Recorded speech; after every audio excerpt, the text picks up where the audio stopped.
Microtek 925E² plus inverter. তো এটিতে problem আছে, ব্যাটারি ইনপুট দিলে বোর্ডের যেই ফিউজটি থাকে ব্যাটারির ইনপুট সেটি বারবার ওপেন হয়ে যাচ্ছে। তো বোর্ডটি শর্ট আছে, এখান থেকে বোঝা যায়। তবে আমরা ফিউজটি চেক করব ওপেন করে, বোর্ড থেকে ওপেন করে নিয়েছি যে ফিউজটি ঠিক আছে না খারাপ আছে বা ওপেন আছে। তো দেখতে পাচ্ছেন ফিউজটি ওপেন আছে। তো এখানে আমরা নতুন ফিউজ এখন লাগাবো না, আগে বোর্ড শর্ট আছে কিনা চেক করব। দেখতে পাচ্ছেন বোর্ড শর্ট আছে, সেই কারণে ফিউজটি বারবার উড়ে যাচ্ছে। তো এই বোর্ডটি শর্ট থাকার কারণে এখানে যে ট্রান্সফরমারের যে আউটপুট লাইন, বোর্ড থেকে যেই আউটপুট যায় ট্রান্সফরমার অ্যাক্টিভ করার জন্য, তো সেটি পুড়ে গেছে নিচে। তো ট্রান্সফরমারটি ঠিক আছে কিনা আমরা চেক করবো, আউটপুট দিচ্ছে কিনা। দেখতে পাচ্ছেন 18 ভোল্ট আউটপুট দিচ্ছে এবং ট্রান্সফরমার ওকে আছে। তো এক্ষেত্রে আমরা বোর্ডটি রিপেয়ার করব।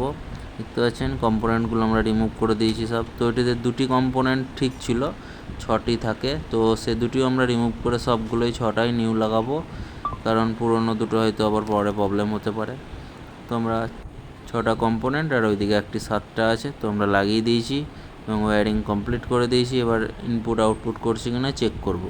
তো ব্যাটারি সোর্স না থাকার কারণে আমরা আমাদের সিস্টেম আছে, তো সেই সিস্টেমের মাধ্যমে চেক করব আর এবং শেষে 220 বা আউটপুট যেই ভোল্টেজ সেটা আমরা মিটার দ্বারা দেখাবো।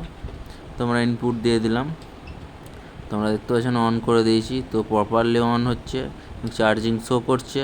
তো ব্যাটারি তো নয়, আমরা ডিভাইসের দ্বারা এটিকে বাইপাস করে চেক করছি। তো এবং এর দেখতে পাচ্ছেন আউটপুটও দিচ্ছে। তো সাকসেসফুলি ইনভার্টারটি রিপেয়ার হয়ে গেছে।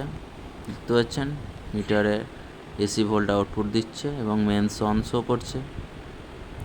তো আপনারাও যদি আমার কাছে ইনভার্টার রিপেয়ার করাতে চান তো আমার সাথে যোগাযোগ করতে পারেন।